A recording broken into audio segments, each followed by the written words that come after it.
Thank you, sir.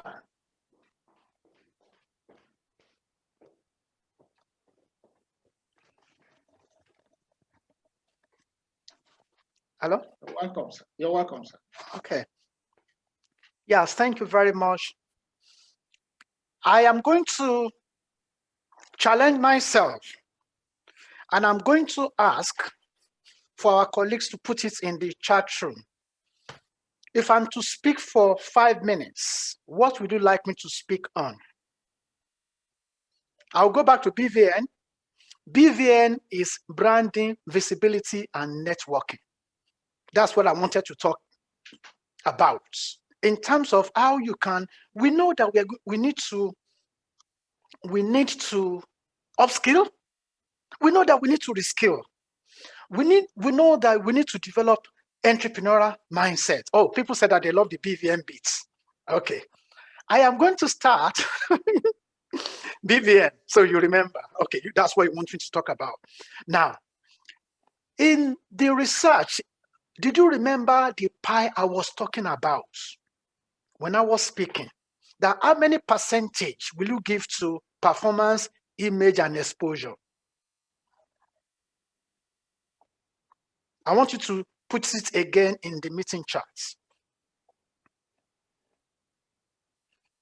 Now, this is a research, and it is from a book by Avi Coleman, Empowering Yourself, Organizational Game.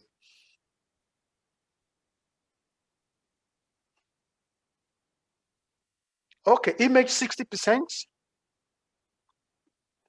Branding visibility, okay. Image 60%. Exposure 30.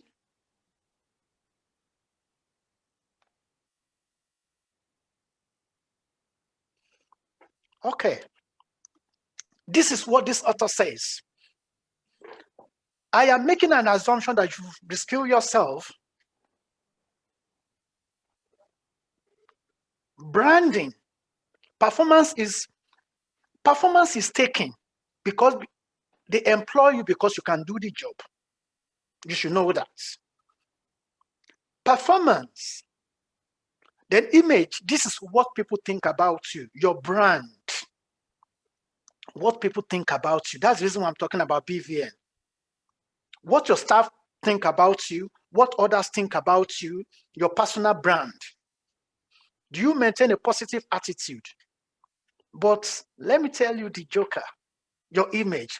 Who knows about what you do? Do your line manager knows about what you do? So exposure is 60%, image is 30%, and performance is 10%. Talking about your branding, what is your brand? So you must first of all look at your vision and your values. What are the things that appeal to you? What do you want in your role? How can you marry your skill with what is in the markets? I've talked about appearance the other time. And start from your value. What is important to you? So these are the things that is important to me. My faith, my family, fitness, friendship, and fulfilling my purpose and destiny, which is to inspire people, impact society, and influence change. Are you with me? Then the next one is visibility. So you build your brand based on your skill sets, your passion, your interest, everything about you. Then visibility. You have to make sure that you strategically position yourself. You are visible. You are seen in the right way. The people that are supposed to know, they know what you are doing. And you are able to stand out from those who are doing what you do. I think I'm going to put that standing out. It's part of visibility. So I have a loop. One, you have to be able to connect personally. When you go to meeting, you have to be able to articulate your point of view. Then communicate confidently. Build trust. provide direct feedback, takes ownership, then coaches and recognize. So you strategically position yourself. And shall I tell you the best way to strategically position yourself? It is your social media. And the N is networking, building relationship. Who are the people that will take you to where you are going? So let's look at the T, the sign T, the top. If you are writing a T, you write a T like this, T. So the up, the arrows that are on the, I call it, when you are building relationship, you need depth. When you are writing a T, the one that goes down, depth, this is where you have your family, you have your close associates, and you have your close colleague. That is the sign. But this is the breadth. So you join association.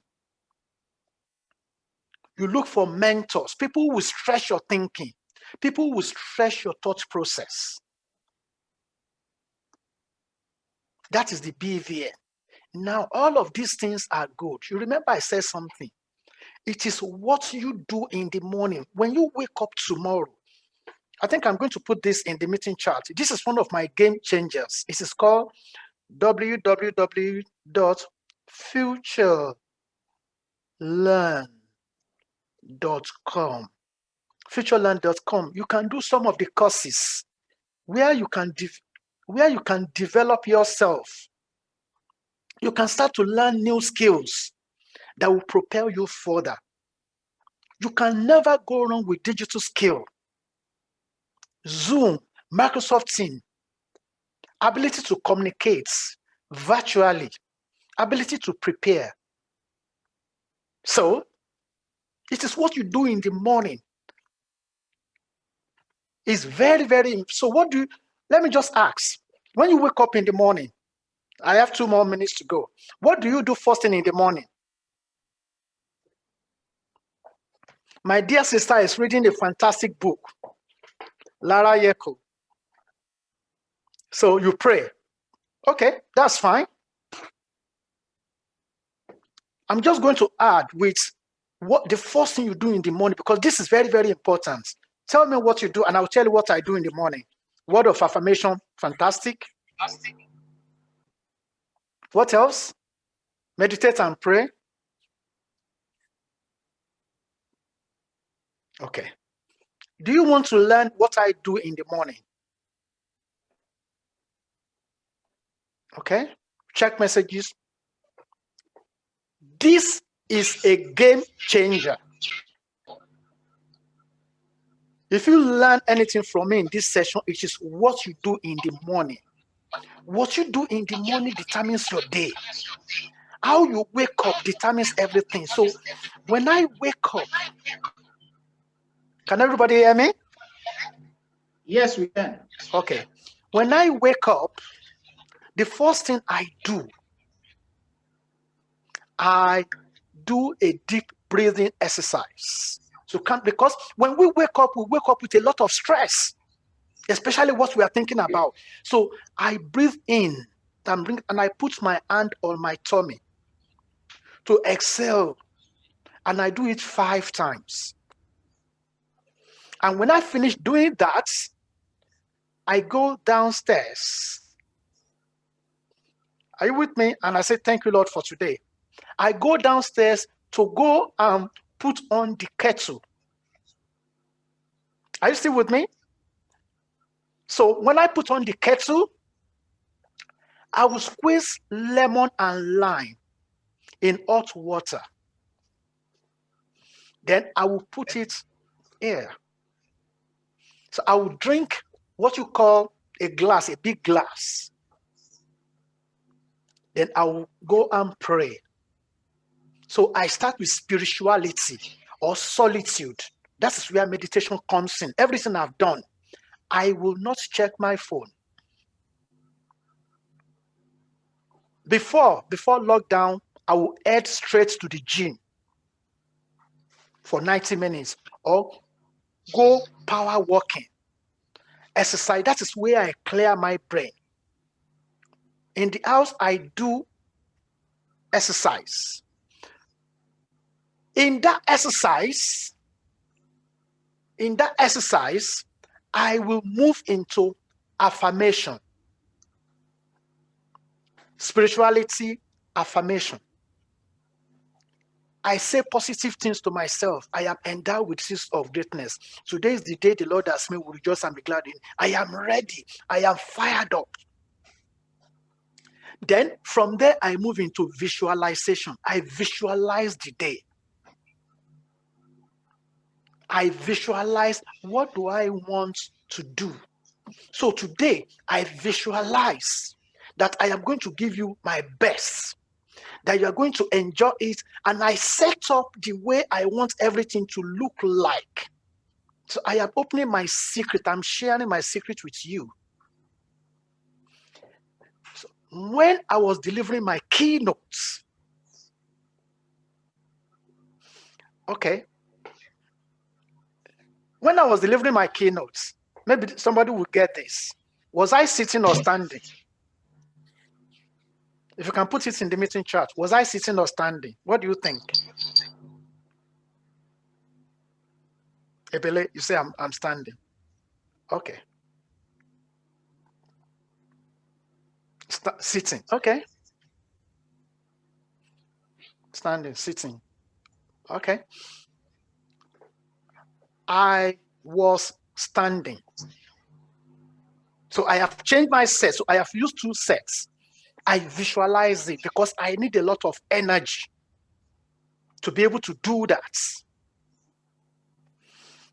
So I visualize it. I set it up since yesterday. When I finish visualization, I move into exercise. And I can do it while walking. So I will do like, it can be steps. When I finish exercising, I move into reading. I read for about 10, 15 minutes. I can do podcasts. Then from there, I move into scribbling. What do I want to achieve today? You can call it success journal. And I will encourage you to have a success journal, because when you are going for an increment, they will need that. So it is called Savers, SAVERS. I believe that will help you. If you've learned something, BVN and Savers will really help you. Any question? I think Doctor will finish speaking. After that, we'll now do the questions together. You can direct it to anybody that you want them to answer. Okay. Yes, Ebele, I'm sitting now. You're right. Thank you for your time. Thank you so much, sir. Thank you so much, sir. I'll give some 5 minutes to Dr. Olubodi to wet the ground before the question starts coming. Please, everyone, whichever platform you are on, please kindly drop your questions, and we'll find a way to get it across to the speakers. If it's directed particularly to any one of them, please state, but if it's for every one of them, then we'll throw it open to them. One other panelist is around, but before I bring her on board, before I introduce her, please let's keep our questions coming. Yes. How much do you need? Please give me a minute to mute everyone. 70. I think having right. interferences from some people.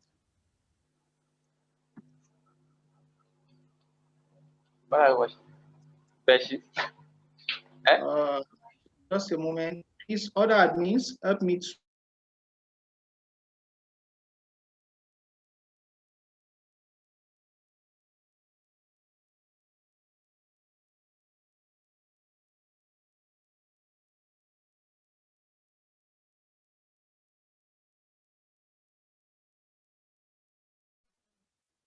Dr. Olubodi, sir, you have the floor, sir.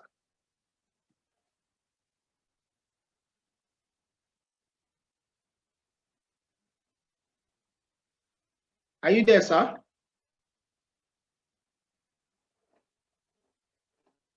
Hello? Okay, please kindly help me reach out to Dr. Olubodi. We have Dr. Mrs. Amao now online, so we will take her. Okay. Kindly make Dr. Olubodi calls. He seems not to be able to unmute, so that he can unmute himself. I think he was muted when we muted everybody.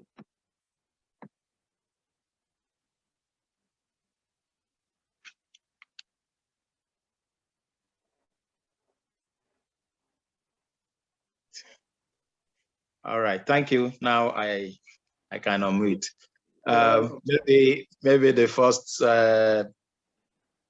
correction I need to draw. I'm not Dr. Olubodi. I'm still Mr. Yes, I have a brother that is a doctor. I have 8 other siblings, so there are doctors amongst them. I'm not one of the doctors. All right.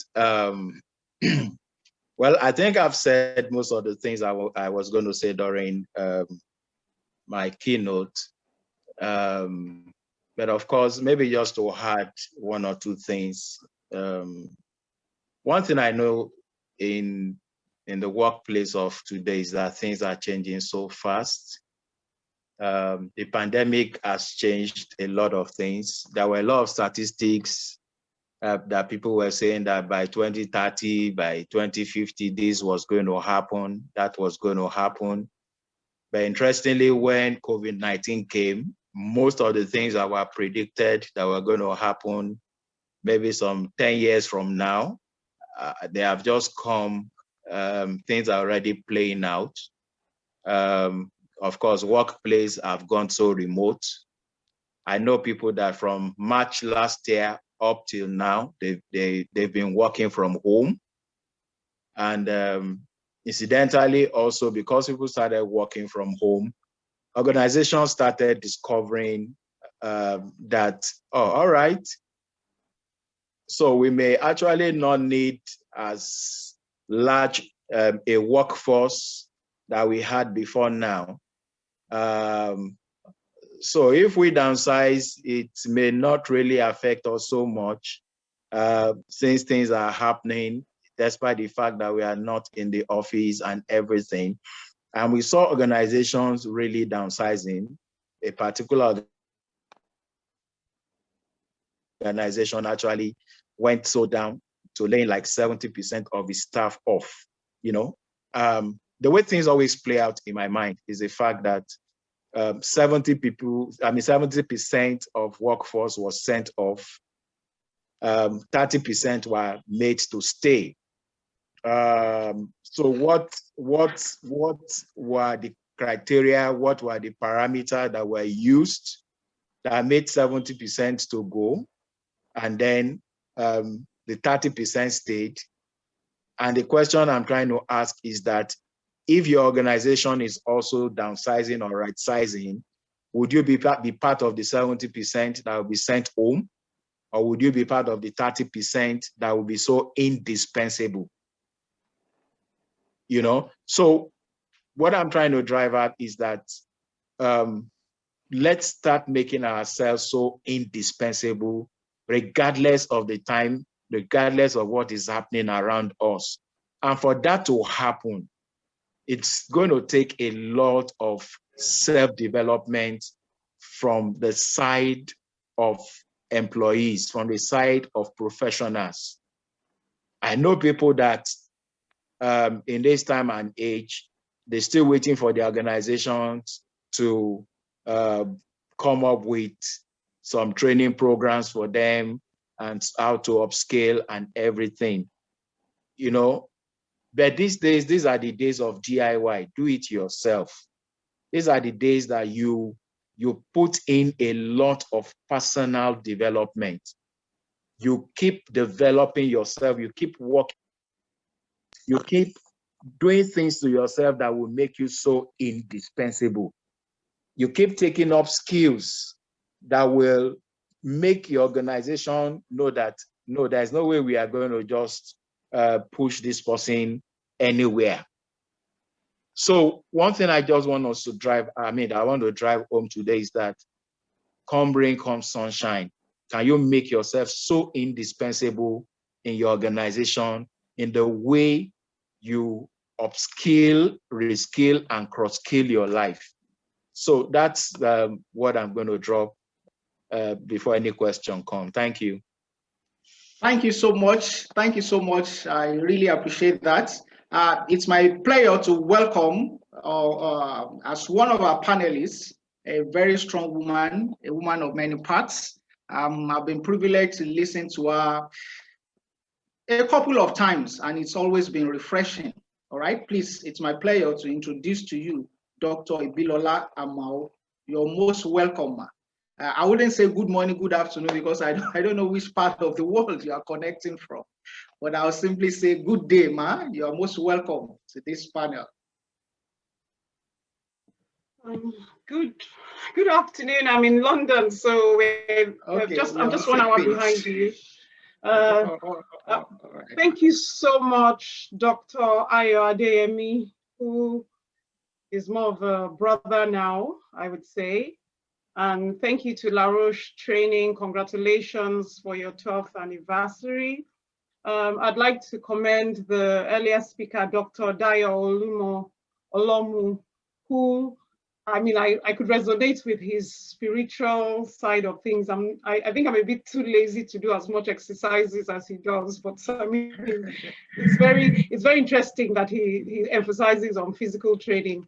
I do a lot of spiritual training, so I have to learn 1 or 2 things from him. Mr. Kola Olubodi, you're very welcome, sir. I think we've been on the same platform before. Thank you so much for your leadership role, and well done to every young professional and entrepreneur here.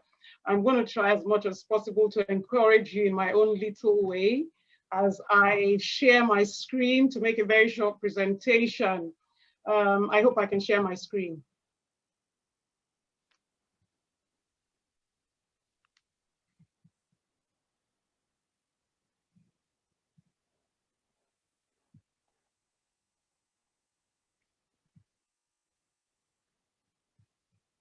Great. So I'm going to be speaking about preparing for the future of work.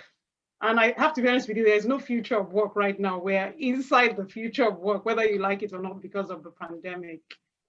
And I would also share a free link afterwards for each of you to share within your ecosystem, free Microsoft, LinkedIn, and GitHub digital upskilling program. We're currently running a program with LinkedIn, GitHub, and Microsoft to upskill 45,000 Africans in Africa and in diaspora. So you can join that network to be upskilled and share with your colleagues and friends, if you're African, of course. And I have 2 pictures on the screen. One is a person reading a book and a person on a laptop looking at infographics. And the point I'm trying to make here is that the future is now. It's fantastic and interesting, very important for us to read and read books, whether you read them online or physically. We need to have this hunger for learning, continuous learning.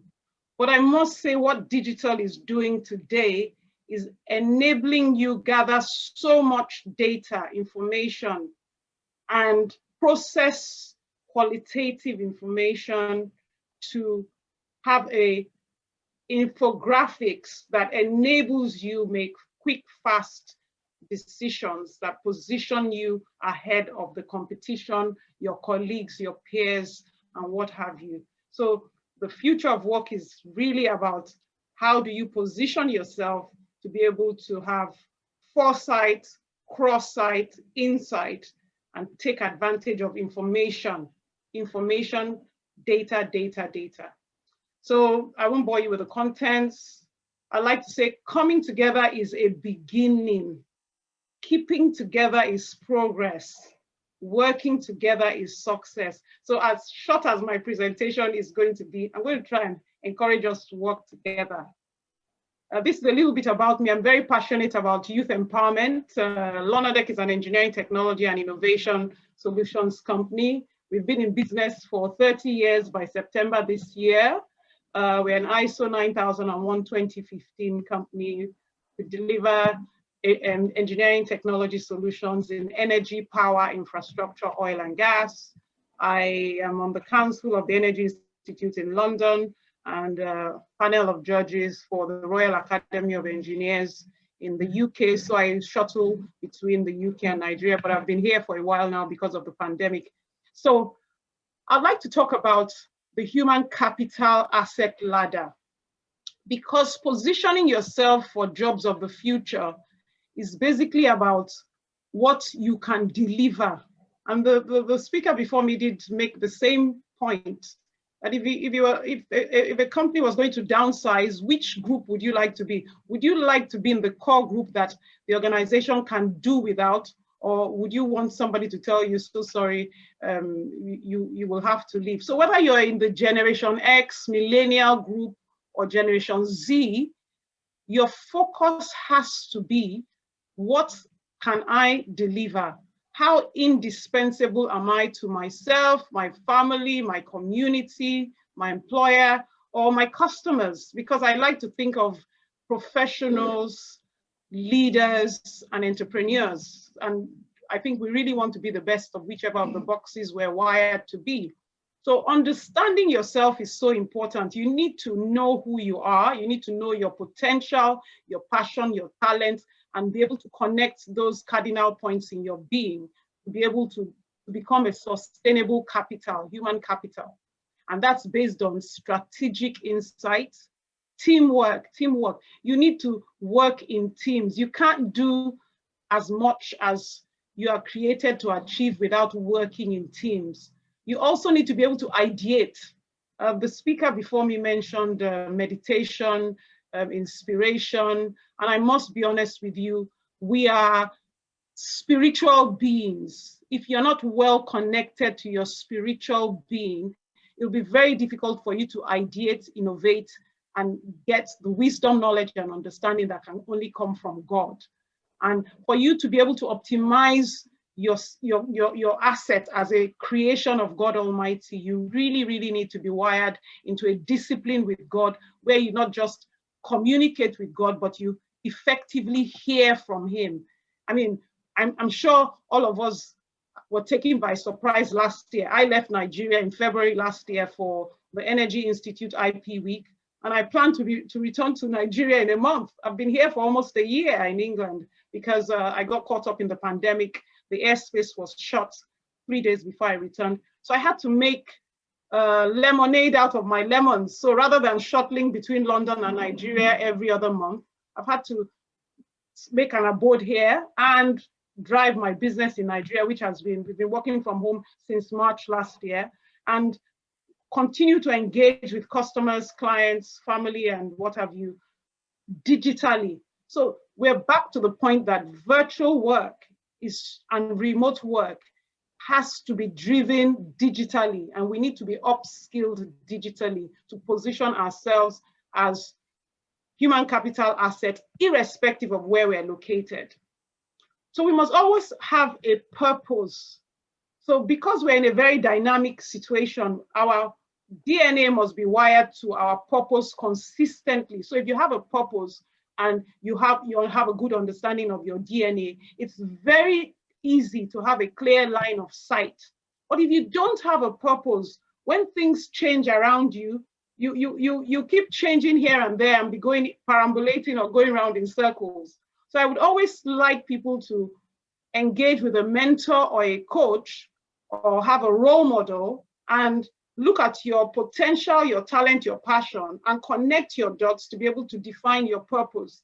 And most times you discover your purpose in the place of prayer and communicating with God, because if God designed the manual of your being, He's the best person to help you identify your purpose. Then we must be involved in social impact initiatives. Because if you're a blessing to others and your community, you will invariably be blessed. And we must be socially responsible. I'd like to encourage us that in this decade, 2021 to 2030, where there has to be sustainable development goals attained, and the funding around sustainable development goals is in the trillions. So whether you want to focus on the 16 sustainable goals plus the 17th one, which is about partnership and teamwork, you really, really need to study what are the sustainable development goals. How can I appropriate it to the going-ons in my environment and in my immediate community? And how can I leverage sustainable development goals to tap into the trillions of dollars that will be expended in the next 10 years? Then you need to be very well digitally networked, not just networked in social media, but you should be able to get on one-on-one Zoom meetings, one-on-one engagements, and communicate in the groups and the networks you are. Don't just be somebody's on a WhatsApp group and you're just there. You should find out what's going on in that WhatsApp group. If it's of no benefit to you, please exit the group. If it's of benefit to you, then add value and let value be added onto you. Now, we must have a global outlook. We have to start from our Jerusalem. So if you're in a particular location, wherever your location is, it has to be your local location. So you must start off with your local outlook, your national outlook, your regional outlook. And I must say in Africa at the moment, the Africa Continental Trade Agreement is something that we really, really need to look at and see how do we tap into all the billions of dollars that are going to be spent in Africa under that guise. And then we need to have local insights to be able to tap into the global outlook of things. It is so important that we're always inspired. We have wisdom, knowledge, and understanding, and we're always ideating and creatively deploying technology to position ourselves ahead of the competition. So we need to be very creative, innovative, and continuously ideate, and that's what technology does for us. So the future of work is centered around technological advancement and transformation. So whether it's Internet of Things, artificial intelligence, whether it's AR, VR, MR, XR, whether it's digital twins, you really, really need to research the type of technology that is the game changer in your area of core competence, in your sector of operations, whether it's energy, power, infrastructure, oil and gas, whether it's fashion, medical, whatever. You really, really need to see how is technology transforming the industry I am in. Must my business pivot? Should I partner or have a strategic alliance or a joint venture or a consortia effort with other companies? Do I collaborate? How do I collaborate? How do we leverage technology to build our capacity, capability, and competence to be able to dominate our area of core competence or our business sector? So leadership in your business sector has to be one of the goals and objectives of wanting to position yourself for the jobs of the future. But you really need to know, how do I optimize technology to position myself appropriately? Another thing we really need to look at is, how do we lead? How do we lead? And where can we lead? And because collaboration is so important to be able to access these trillions of dollars and billions of dollars, we can't do it as small, medium enterprises. We need to join forces with others. So how do we start? We start from our exposure, expertise, experience, education, our talent, our potential, whether it's technical or non-technical. And then we must have the right leadership character and attributes. Nobody wants to partner with an irresponsible person who doesn't have principles, purpose, or values. So sustainability of relationships and teamwork is so key. And then your leadership qualities is based on your passion, determination, honesty, integrity, and humility. Humility is what makes people continuously subject themselves to be mentored, coached, and encouraged on a daily basis. Continuous learning comes from a place of humility. We should be able to admit our strengths and weaknesses and tap into the strengths of people who have strengths where we have weaknesses, and that's teamwork. Then we must be able to listen. And listening is even more so to hear what is not being said. We must have a listening ear and a listening spirit. I know a lot of people just want to be heard, but sometimes you just need to pay attention to what is somebody else saying and why did they say what they said, and what was the thinking behind what they said? So it's always better to ask, why did you say what you said? Or what made you say what you said? And that's a learning process. Communication is king. More so now that we're in a virtual world. How do you send your emails? How do you send WhatsApp messages? What do you post on social media?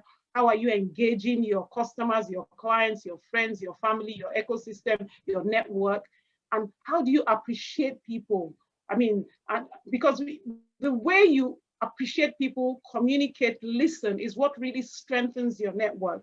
Nobody really wants to continuously network with people who are badly behaved. So we really, really need to have professional ethics and understand how we really need to communicate with people with respect and humility. And then strategic planning is something we must continuously do. Try and envision 2 years, 3 years, 5 years, 10 years, 15 years ahead of time. I always refer to Sheikh Rashid, the grandfather of Dubai. I read a book many years ago, about 15 years ago, Rashid's Legacy, and it transformed my life because I had visited Dubai when it was a desert. And then when I went for a leadership course in Dubai, maybe 15 years later, what I found was, oh my God, what is this? What happened in 15 years? And then I just had to buy the book to figure out who was the person behind this and what was he thinking? And my mind was blown. You really, really need to think beyond now. You need to think long range, and that really positions you for opportunities. You won't be, if you're in an organization where people know you think strategically, you will probably be the last person to be fired. And then our networking is so key. Networking is so important. We need to move from buying newspapers and waiting for the vendor to bring us something in our office or in our homes to actually seeking for information where there's information. Have the right LinkedIn profile, join the right LinkedIn groups, use your social media very effectively and deliberately, and then make sure you're in an information gathering state of mind. I think every year we must key into what is being said and what is not being said in the World Economic Forum. We must focus on sustainable development goals in this decade because it's one of the key cardinal points for the global activities ongoing. We must seek for news, not fake news, real news. We must always go out looking for the real news, not fake news. We should set up Google alerts.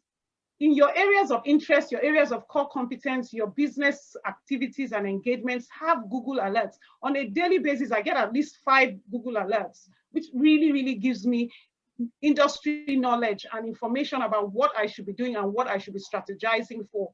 Then my social media has to be very active, and I'm very much involved in online learning. Every quarter, I sign up to an international online course just to learn about what's going on in an area of interest. Even if it's not my sector, I may be planning to go into that sector in the future. It may be related to my sector directly or indirectly. I just really want to know. And the most important thing on such international online courses is you get to meet people in the international space that would affect what you are doing now or in the future. So you're just broadening your network anyway.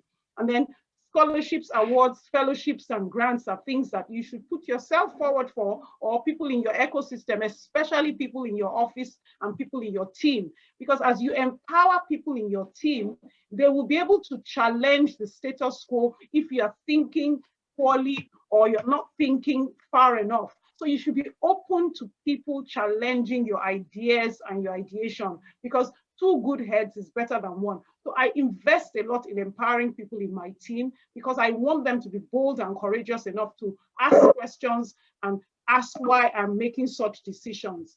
Anyway, to round up, I'd like to summarize that the most important thing we really need to focus on is data analytics and insight. We need to research on a daily basis. We must be in a continuous learning and development mode. We need to focus on personal, professional, career and entrepreneurial development.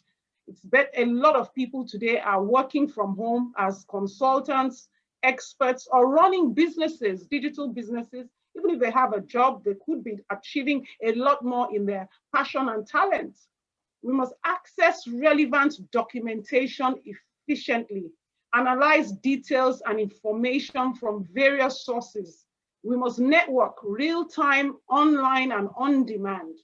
And then we must collaborate in ecosystems and network. I can't emphasize that, emphasize it enough. Social and non-social networking is so important. We must look up to role models and be mentored and coached. I still have mentors and coaches. While I mentor and coach other people, you must never stop being mentored and coached. And you must never stop looking for and finding role models. I have a lot of role models who I've never met. Some of them even died before I was born, but I've read their autobiography and biography several times that I feel I know them, but I've learned so much from them. Global reach, we must collaborate. As I mentioned earlier, you can meet people on LinkedIn, you can meet people on Twitter, you can meet people that your mentor and your coach may not even be somebody who knows you. You can follow somebody on Twitter and be mentored by that person. The person doesn't even know you exist. So just be open to accessing data, processing data, analyzing data, and having the insights that will strategically position you to lead and be a major player in the jobs of the future. So I'd like to just say a big thank you. If you want to go fast, go alone. If you want to go far, go together. So I pray that all of us will continuously engage with one another and try as hard as it is to continuously stay humble, to continuously work with other people, and to continuously be in a learning mode so that we are strategically positioned to lead in the jobs of the future. Thank you so much, Mr. Ayo Adeyemi, for the opportunity to speak to your team. And thank you so much to everybody who has listened. I appreciate you. Thanks. Thank you so much, Dr. Ibilola Amao. That's awesome. A lot of loaded nuggets, information in there, strategy, part of the things we have talked about, fresh dimensions and all that. So we want to say thank you for that wonderful delivery. In the next few minutes that we have here, we want to take questions.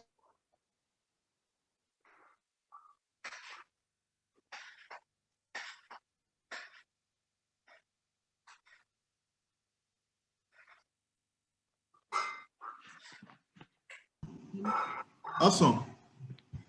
Is that online? Thank you so much, Dr. Mrs. Amao. Yeah, thanks. Thank you so much for the best wishes. The powerful women of the world. I said I don't know which part of the country you are now. That you can sleep Lagos, Nigeria in the morning and afternoon in London and evening in Australia. So well done. Thank you. Thank you so much. All right. Yeah, I guess our moderator is trying to figure out the. You're still sharing your screen, I guess. Oh, sorry. No, I'm not sharing my screen. No, okay. So we will just go into the panel now and have the panel discussion. So we open the platform for question and answer. I'm trying to get our moderator online, but if it's not online, then we'll go ahead. So distinguished participants, we've listened to our erudite scholars and speakers for the day. We have Dr. Dayo Olomu, and we have Mr. Kola Olugodi and Dr. Mrs. Ibilola Amao. They did a very good, wonderful job on the topics. And now we open the floor. You can drop your question, and then we can also show your face if you, signify, raise your hand if you want to ask any question, so we can then recognize you. So please just go straight to the question. Don't worry, just leave the appreciation part or vote of thanks part. We'll come back to that, but if you have any question, just raise it, and then we'll capture it that way. All right, so who's going a first? Question. Somebody sent me a question that if you want to start again or reinvent yourself, just like I've done here, how can you start? What can you do? That all this thing we talk about is nice, but if you want to start tomorrow, reinvent yourself, what will you do? I'm happy to take that. Now, if, for example, you want to start tomorrow, You want to be somewhere. How I reinvented myself from an artist manager or a postman to being made one of the 100 most influential Nigerians in the diaspora in 2018. I would say 5 things. Can everybody see this? What is it? Banana. 5 bananas.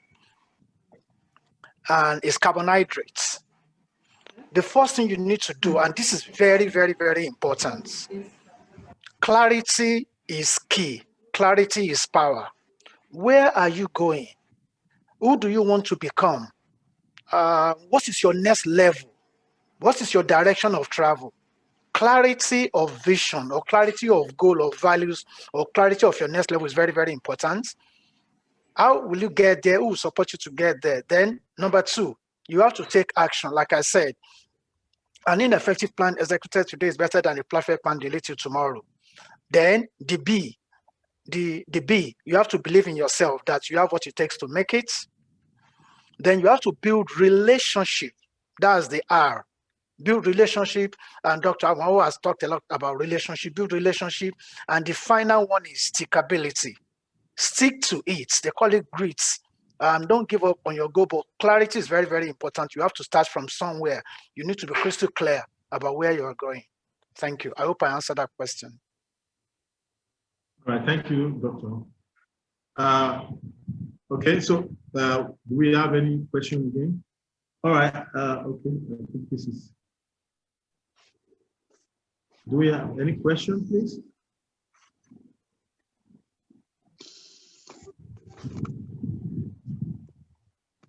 You could raise your hand if you have any question.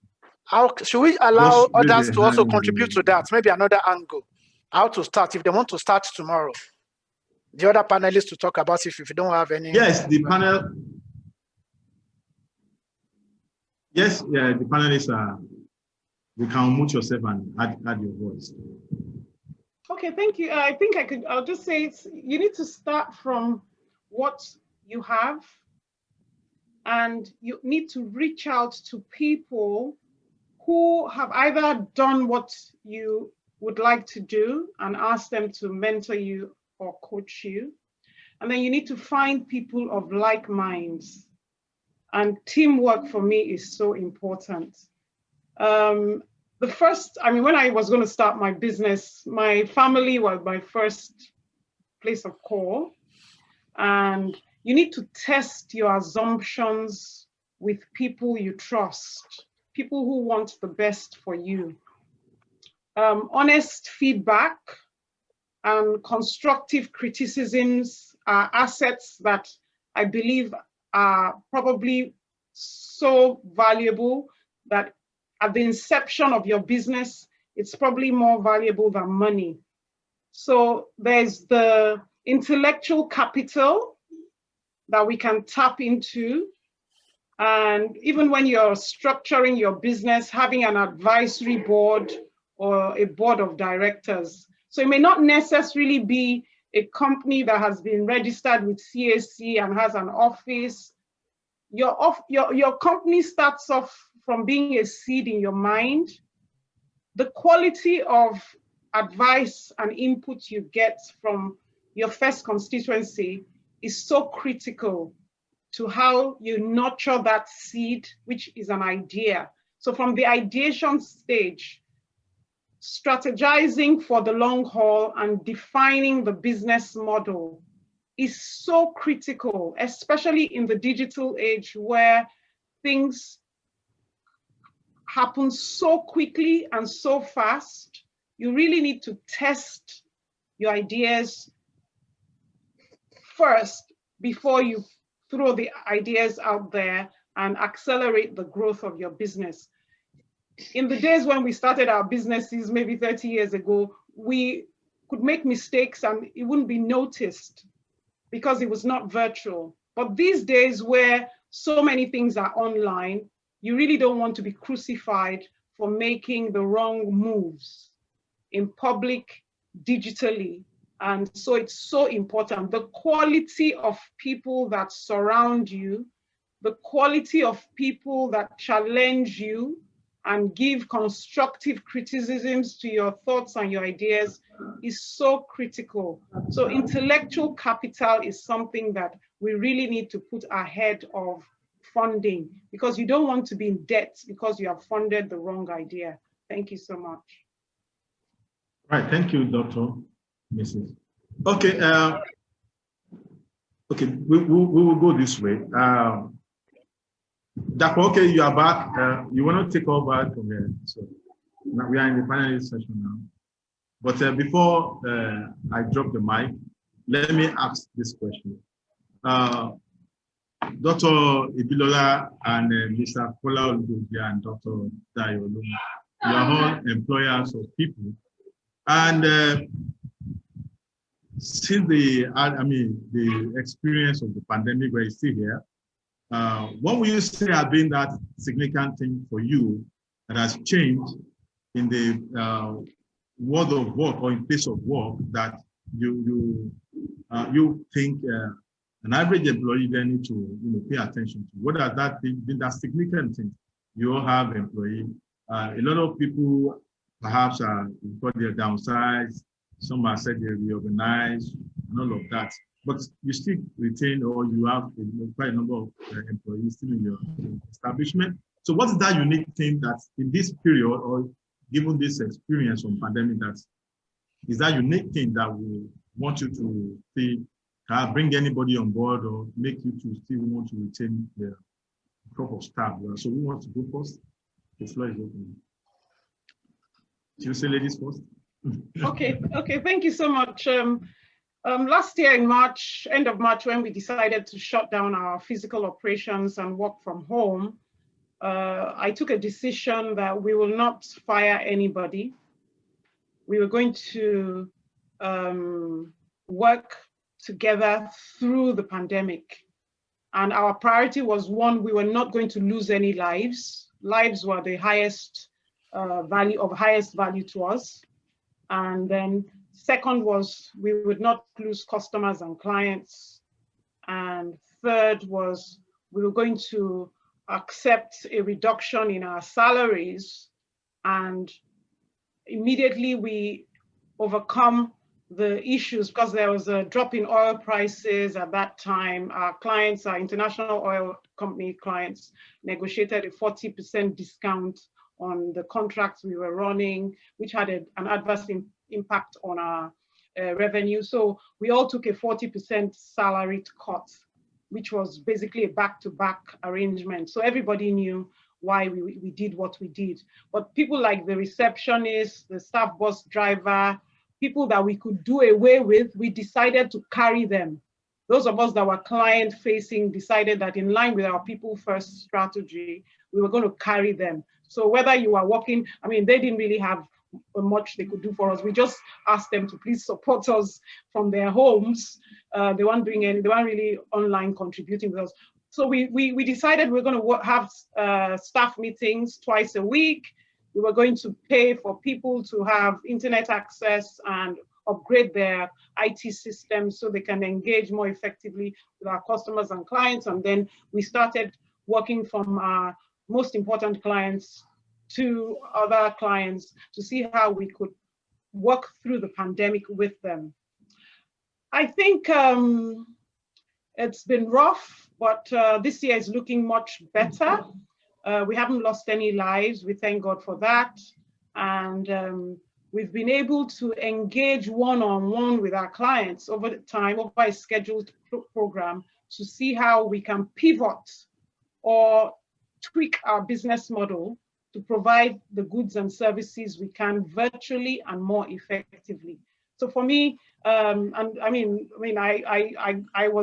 had met the vice president of Microsoft in Brussels when I won an award in 2016. So I connected with that vice president to see what was going on and how we could collaborate with them. And then we started this online empowerment program for Africa. And because the world had become such a digital environment, on the basis of what I was doing online, I got engaged with representing Nigeria in the Commonwealth Digitization Program. So it's had its plus and its minus. But I must say, like Dr. Dio had said earlier, one really has to invest in their social media and online profile, because if you do not appear to be a serious-minded, value-creating entity, whether personally or corporately, it'll be very difficult to attract the right kind of partnerships you need to sustain your business. We should also continuously research the going-ons in our immediate environment, as well as our corporate environment, so that we're able to pivot in certain areas of the business or rejig our business models so that we don't run out of business. So that's basically what we've been doing. It's been a daily, continuous learning process. We've been learning. And I believe it's the open-mindedness and the humility to tell our customers and our clients where we're challenged that has helped us. A lot of feedback from our customers and clients has enabled us pivot appropriately and reposition the business for success. Thank you very much. Thank you, Dr. Kola. Sorry, Mr. Kola. Pardon me. Maybe I'm leaving the program with an honorary doctor. No, that's academic. I give you that. All right. Just like what Dr. Amao had said, you know, when the pandemic started, one of the first things we did in BCI was to call ourselves and to let ourselves know that life won't ever be the same again. Things are going to change. Of course, by that time, companies were already closing shop and things were really going down, south.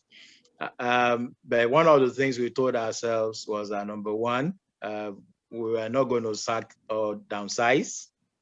We're not sending anybody home. And then we did something that we asked ourselves, is this the way to go? We said we were not going to reduce salaries.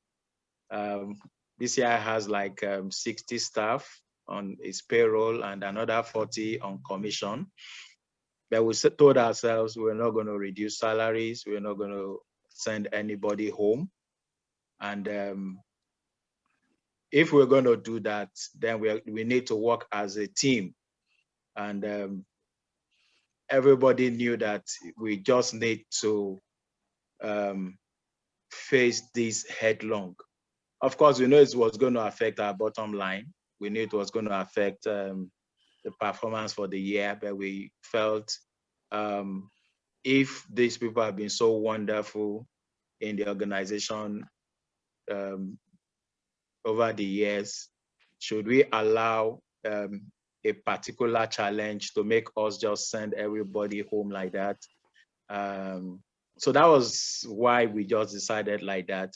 We knew it was going to be tough. We knew it was going to be rough.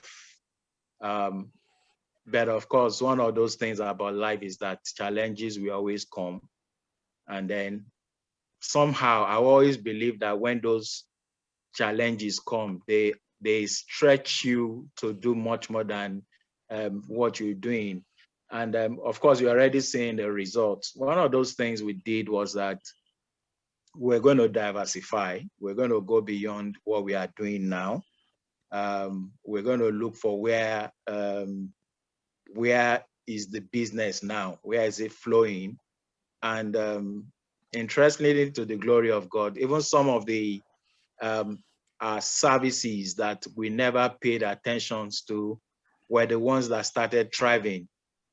You know, for instance, we discovered that the foreign business somehow just opened up.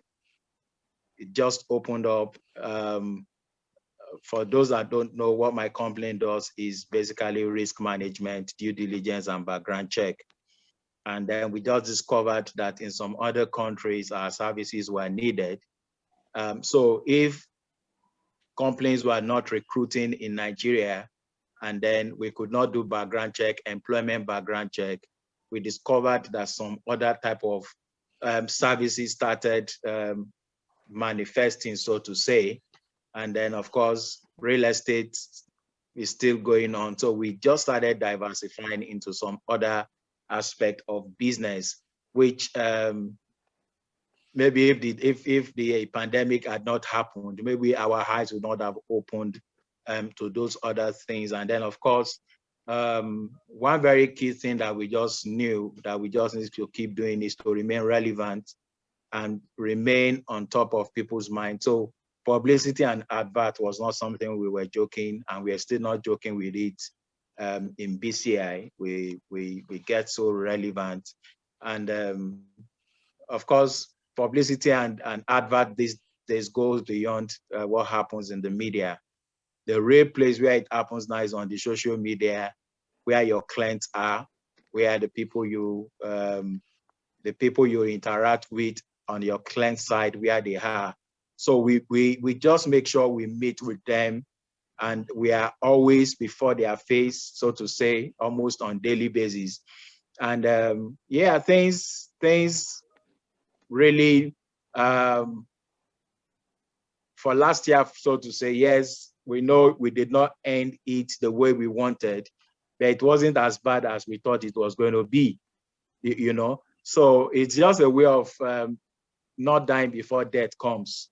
Many people just started, taking some rash decisions, believing that the end has come, in quotes, so to say. But life moves on. That's the way it is, and business is still thriving. Thank you. So, Doctor. Hey, I'll take you from a different angle. They've taken it from the employer, because I run a training, HR, basically focusing on training. And anybody that knows me, I've reinvented my life 5 times. Mm-hmm. And I'm used to reinventing myself. As we speak, I am on the next phase of my life. And one of the things I do as a person, let me see whether, can anybody see this? Let me remove my video sharing.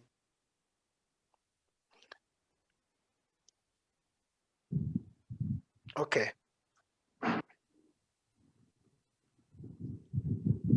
Sorry, I thought I've removed it.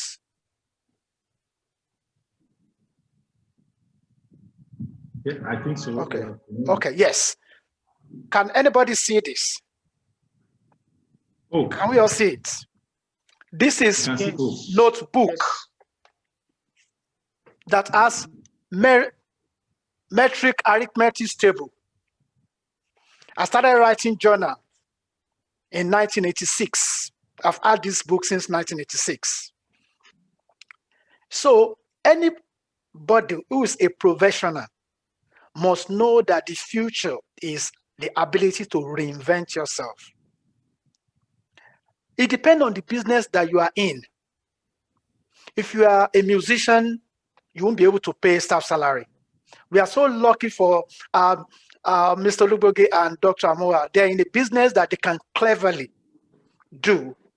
If the business can afford to generate money or pay staff salary, it is possible. But I want to take it from the angle of the employee. There is something that they call multiple streams of income and career portfolio. Work full-time on your job. Work part-time on your dream. I have been working from home since March. We are in 3rd lockdown. I have not stepped out of my house, and I've done so many international conferences about journaling, about writing things. And also, I think this is the key thing. Understand that, and this is one of my mentors said to me, Jim Roney said, we get paid by the value we bring to the marketplace and not the time. How can you add value? How can you develop? Mr. Olugbode has said it. How can you develop entrepreneurial mindsets?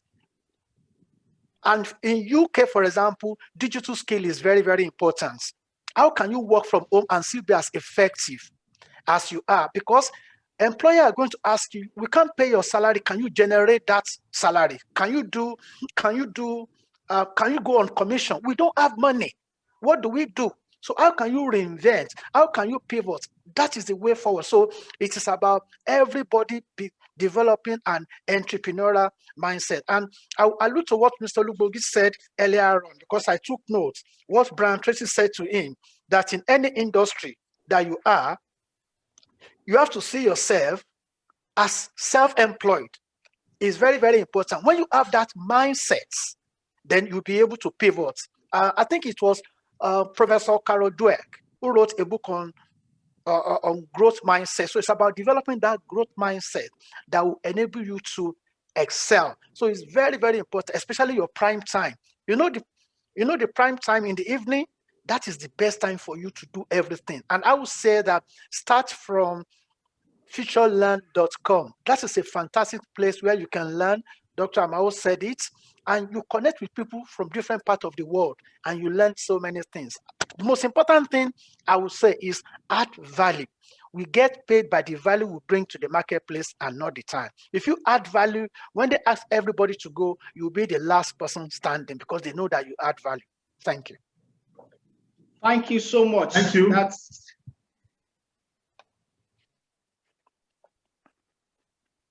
Thank you so much, Dr. Dayolomu. Thank you, everybody. Sorry, excuse me, I was really kicked out by the network, but thank God I'm back now. I'm just going to spread a question around the three of us, the panelists, and in a few while from now, we'll be rounding up. So I'll be starting with Mr. Kola Olubode. You talked about being strategic. You talked about the ability to do a little more than you have been assigned to do and all that. So I'm looking at an employee who has that drive, who wants to do just what you have said. And he or she is putting it side by side, the prayer from people who will see him or her as an eye server or someone who is seeking undue attention and all that, and may not want to go this route that you have put forward. How does that person, how does he manage the situation? How does he remain himself? How does he balance the situation so that he doesn't become the loser at the end of the day? Okay. Now, if it's about you doing what you think is right with your life, proving your worth, stretching yourself, going the extra mile. You know, the biggest mistake we always make in life is to always look over our shoulders and say, what are others saying? What are people saying about me? Let me tell you the truth. If you're not doing anything, they are going to talk. If you are doing the right thing, they are going to talk. So why don't you do what you think is right and don't care what people are saying?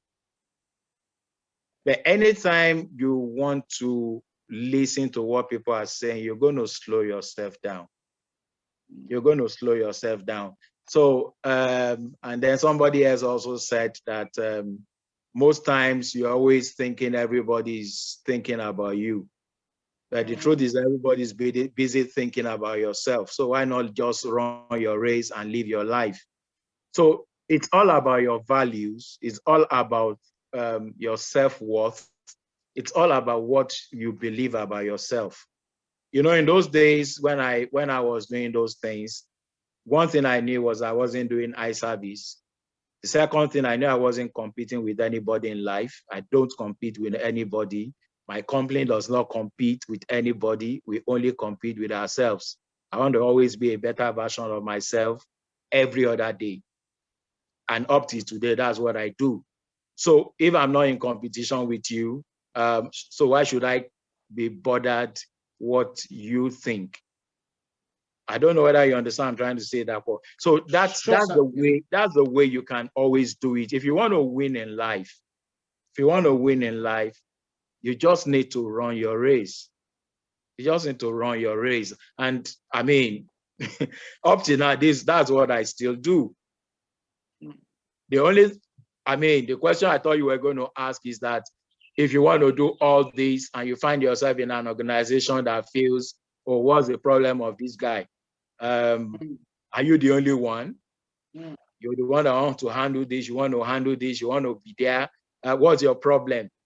I tell people, if you are in a place where your worth is not appreciated, Mm. please move on. Like somebody will say, if your church is not changing you, two things you Change can your do. church. You can change your church or you can change your church. All right. So if I'm in a place where I think they don't value my worth, let me take my trade somewhere else. And I'm a professional, for crying out loud. If I'm in a club, so to say, as a footballer, and I'm not getting, you don't appreciate my worth, I'm moving somewhere else. Arsenal had a keeper that they felt was not good enough. He moved to another club, and it became a nightmare to them in their last match. That's the way those things play out. Just know your worth and stay with it. That's fantastic. Thank you so much for that insight. And that will bring me to Dr. Amal. You talked about the different kinds of capital, and I found it very intriguing. And okay, maybe this is a silly question, but I want to ask: is it possible for someone to lack all of these capitals? He doesn't have economic capital. He doesn't have the social capital, competence capital, psychological capital, and all that. But in the real sense of it, that might be impossible.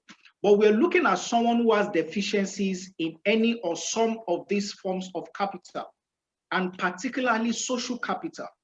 How does that person boost such capital? Because it's going to be useful for him or her. Thank you so much. Very interesting question. Okay, social capital apparently is so critical because if you're not able to get people endeared towards you as a person or your goals and aspirations, then you are going to be very challenged. And social capital is most times bequeathed by the family you belong to or where you are nurtured as a child.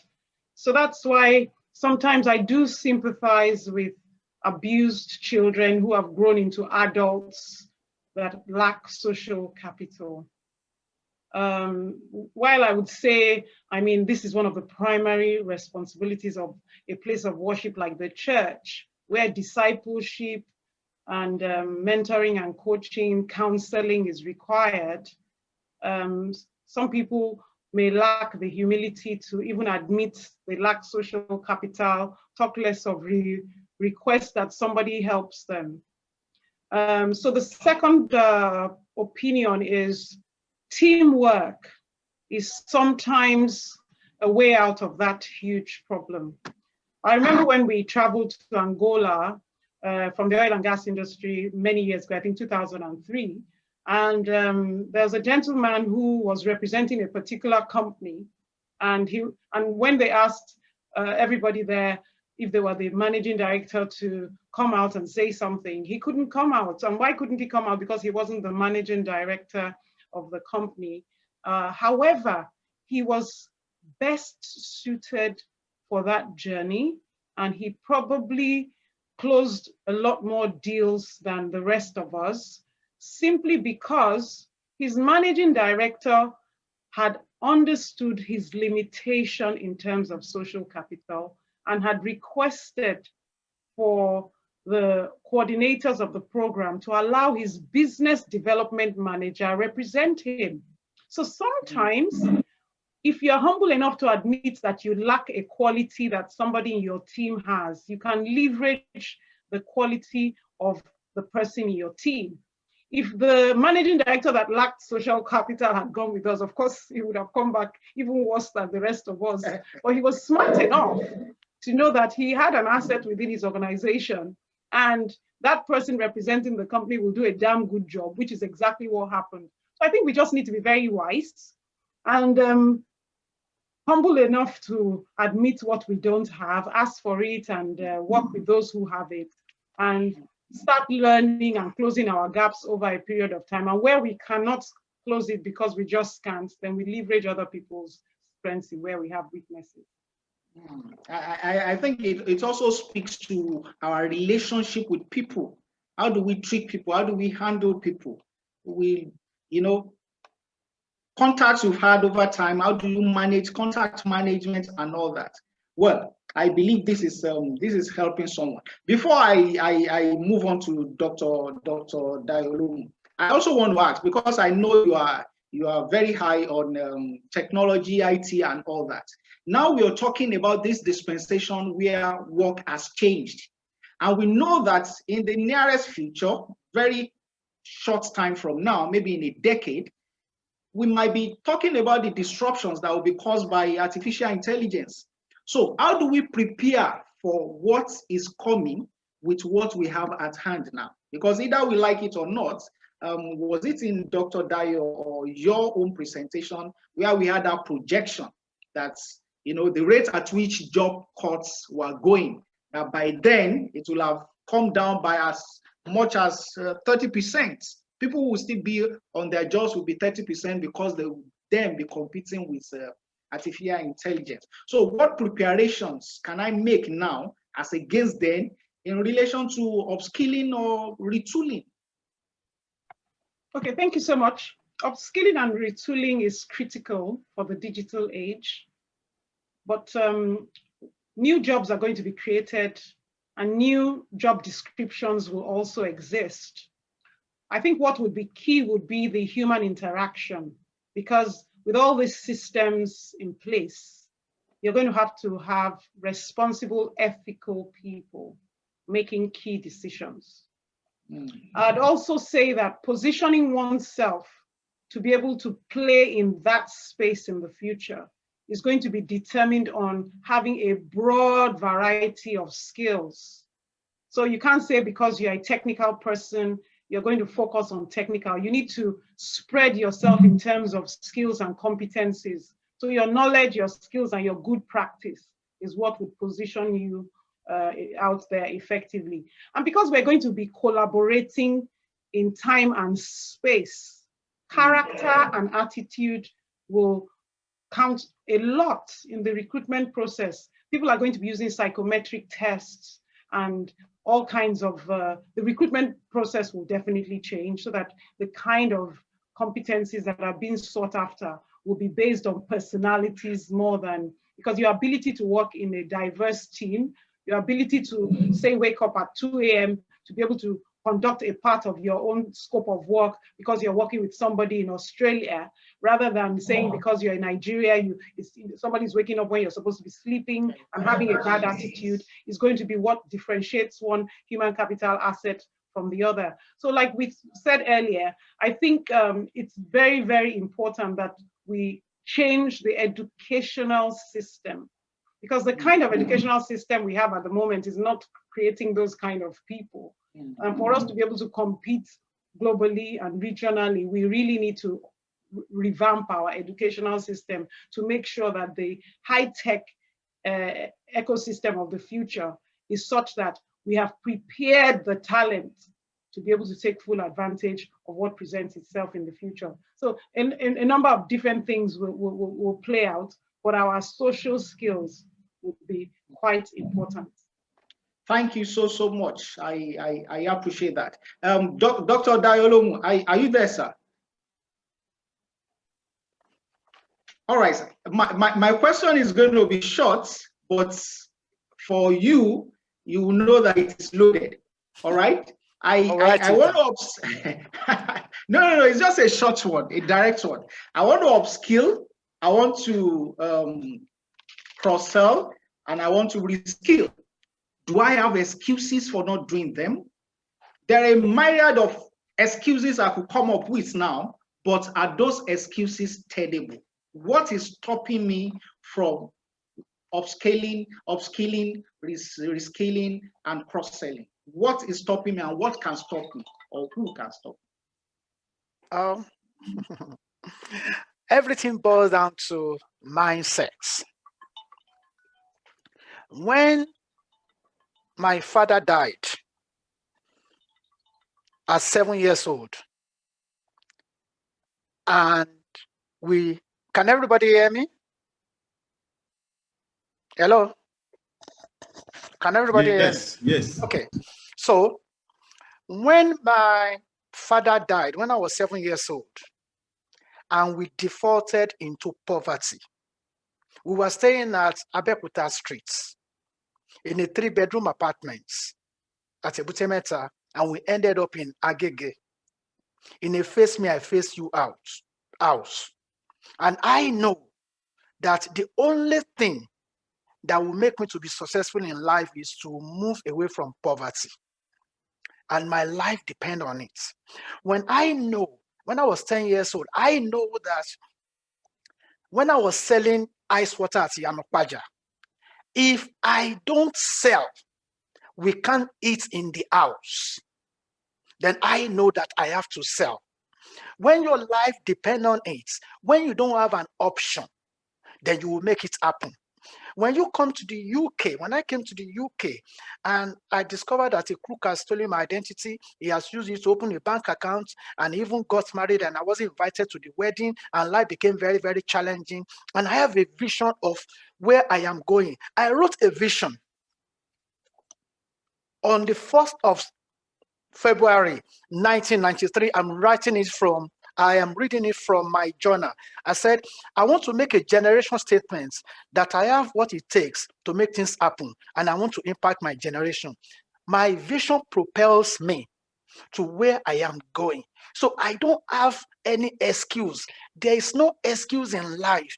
If you don't go to school, if you can't put food on the table, nobody will marry you. No, you will not be able to add value. So it is having a vision for where you are going. When you know that if you don't upskill, if you don't cross sell, and if you don't reskill, you will not go anywhere. What do? I have a friend in UK. When a lot of people went under, it's a drama, because he knows that if he doesn't upskill, he will not be able to put food on the table. You know what he's doing? He has now started doing virtual party and all of that for people. So we don't have any excuse. There's no excuse in life. If you don't do it, you'll be left behind. Most of the speakers that I know, they said during the lockdown, during the first lockdown in March, they said, oh, Dio, I can't do all this techie thing. I can't do all this techie thing. It's too complicated and all of that. We are just going to be in lockdown for 3 months, and after that, we'll be fine. They are still in the wilderness. So we don't have any option. We have to move, because it is very, very important. At the end of our lives, we never regret at the things we fail at. We regret at the things we wish for, the things we have the opportunity, energy, and time to do, but never attempted. Thank you. Thank you so much. Wow. That's quite insight. Mr. Odune wants to ask a question, but unfortunately, I don't have the right to unmute you. Can anyone quickly help me fix that? But before he comes on board, and if that's, you don't get that on time. Yeah, cool. All right, now, okay.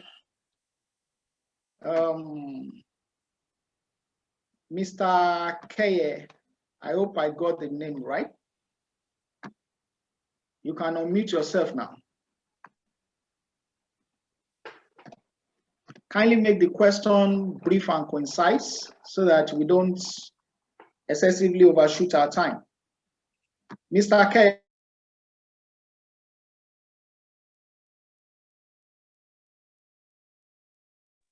Okay. Hi. Good afternoon, everybody.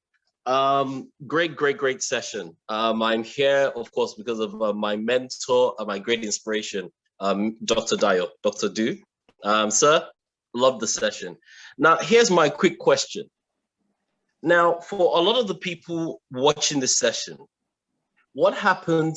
A lot of the pointers that came up from everyone that's spoken were based on research, reskill, get involved, and a lot of pointers that way.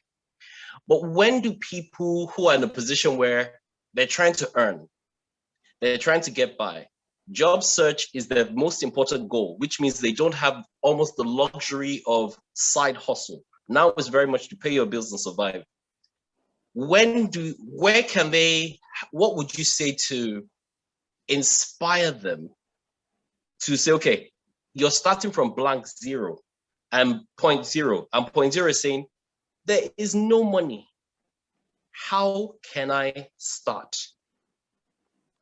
This is open to the whole panel. I'm literally just being cheeky, and Mr. Dr. Dyer can actually tell from his expression that he knows I'm causing trouble. But so my question is, if you look at some of the people in this group, think of it from perspective of they're starting from point zero. They want to be entrepreneurs, they want to make money, but how can they really start from a point of nothing? Thank you. I hope that question makes sense, and I hope everyone can connect with it. Thank you so much. All right, who's taking a shot at that? Can I go last, because I know Keye personally is from London, so can I go last? Okay, maybe Dr. Amao will give it a shot then. Okay, thank you so much, Mr. Keye, for your question. I would say that what everyone can do is a needs analysis. Entrepreneurship is about meeting needs and creating value. So you really need to engage in your ecosystem, whichever ecosystem you have. Everyone is existing within an ecosystem. So you need to conduct a needs analysis. And one of the easiest ways of getting specific needs and setting SMART goals is to volunteer. I mean, a lot of people do not understand or appreciate the value of volunteering. A lot of this, success stories I have been involved in have come through volunteering. I mean, a lot of people think, okay, you're wasting your time. What volunteering does, it takes you out of your comfort zone into a totally new spectrum of experiences and activities that you would not normally be exposed to. You get to meet different types of people who are probably not in your normal radar. And from engaging with such people on what you can bring to the table, because everybody has potential, talent, and passion. You just need to decide which of those ones you want to leverage in your volunteering journey. Once you begin to engage with people and they begin to explain what their needs are, you can start connecting dots to see how you can create value and generate revenue. And then another thing you could always do is basically do a backward integration of your own personal needs. And look at, so you can actually create revenue from reducing your operational costs or your capital expenditure. So, the first thing I would say is that to create some kind of income to start off with, you probably have to cut some costs, which is what can I do without? Or what assets do I have that are redundant that I can create value from? And then you can re-inject that into going forward in your volunteering journey or value creating journey. So a lot of, I know in a lot of people do not like exposing themselves to the fact that they need to generate revenue. They think people would look down on them because they're trying to generate revenue. I don't see anything wrong. We just simply have to be bold and brave and courageous and humble enough. If sometimes you may sell your. I know people who have sold their cars or sold houses to start a business, and at the end of the day, they've been able to buy a better car, a better house, because they got their business model right, their ecosystem was right, and they were able to put the right system in place to generate revenue. So I think the question I would say you need to ask yourself is, what do you have in your hand? And connect with God spiritually and people in your immediate ecosystem on a needs analysis journey. And if you volunteer your passion, your talent, and your potential, you will definitely create value and get compensated eventually. Thank you so much, Dr. Amal. Except Dr. Olomu insists, I want us to go to the next question.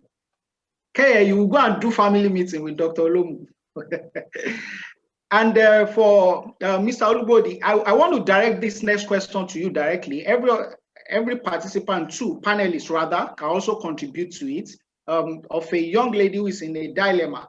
Mr. Olubodi, because he does background check and it might be a familiar terrain. So this is the short story of the person. She has OND, HND, PGD, and even went ahead to have a master's degree, only to discover that the institution that awarded the HND was not accredited. So it means the old foundation upon which she builds was false. She discovered that later. She even has some professional affiliation. So the person asking this question says, this singular act has really discouraged her to get another job. Please, how do you treat such? And what advice can you give her? Wow. That's a very unfortunate one. But no matter what happens in life, life goes on. If my life depends on the educational qualification, sincerely speaking, even though I don't know our current age, if the HND has sort of made every other certificate ahead to become null and void, sincerely speaking, if I need to go take the HND again, if I need to, sincerely speaking, there's nothing wrong about that. I know somebody that went to medical school almost in his 30s. In fact, he had written himself off that he could ever go back to school. He went to learn fashion designing, and he was doing it for university students.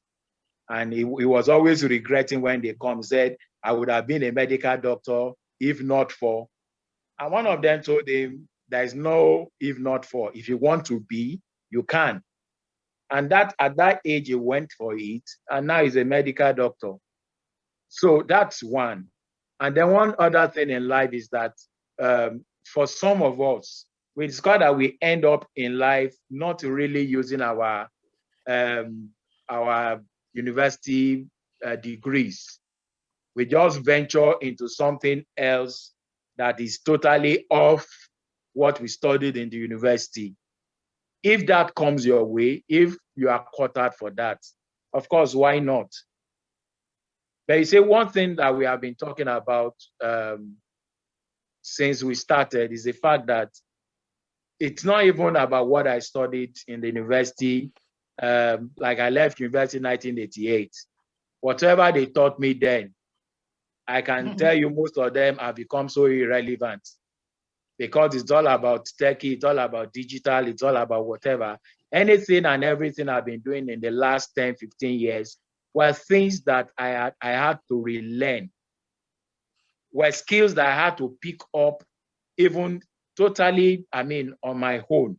So what I'm saying in essence is that, please, that your HND is discovered, that is not accredited, is not the end of the world. It's not the end of the world. Analyze yourself. What am I caught out for in life?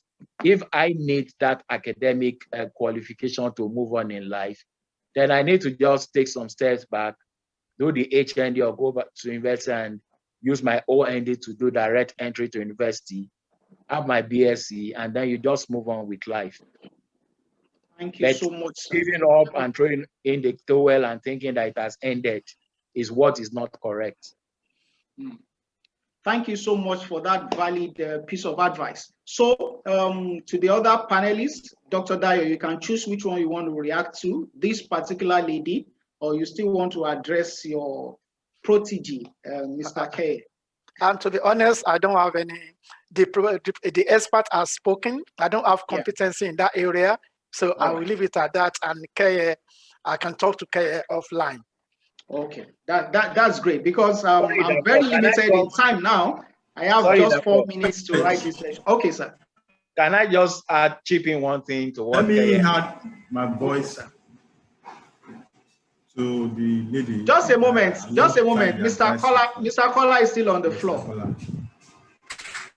Mr. Right. Ayo, just a moment, please. You know, of course, Kaye, I've been in that situation before. So I understand what you're saying when you don't have anything and you have families and you don't know where the next meal is going to come from. I've been there. And like what Dr. Amal said, thank God that I upskilled to the point that I could drive despite my disability. So the next thing I did was to become kabu using my car. I had a car. So I was doing kabu and it was not enough. So the next thing was, all right, I'm smart enough. I had a cousin that was a distributor for MTN. That was in 2001 or so, you know, and I had to tell him, I'm going to be an independent marketer. I'm going to get my own clients for your, what is it? Your phones and then the SIM cards. You're going to give it to me on discounts. When I get the customers, I come to you, I get the phones. He had them. They were not selling. I was going all over Victoria Island, going around cooperative societies, telling them my company can supply you with any phone that you want. And of course, that was how I started making my money. I entered into a cooperative, Wema Bank cooperative, and they were just waiting for somebody. And I walked in and I said, can you supply today? Almost like 20, 30 phones as at then. And I was making my money. I didn't have any investment in my cousin's business. I didn't have any capital. It's when I sell and then I make my money. You know, so please, you don't. I always tell people tell me, oh, I would have started my own business if not for capital. And I tell people, no, you don't need capital to start. You need something here to start. Awesome. And that's how I started. That's wonderful. Using other people's money. That's great. It's a great concept. Dr. Ayo, please quickly, because in the next 2 minutes, this session has to officially wind down.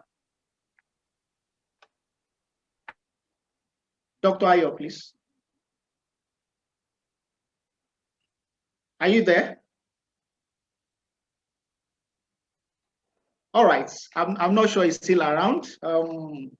The person might want to get across to him directly because we are pressed for time.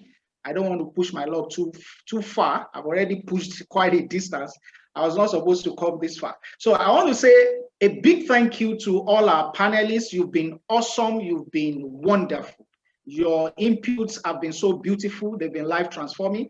I could read some comments in there about how excited people are about the stuff that you have dished out today.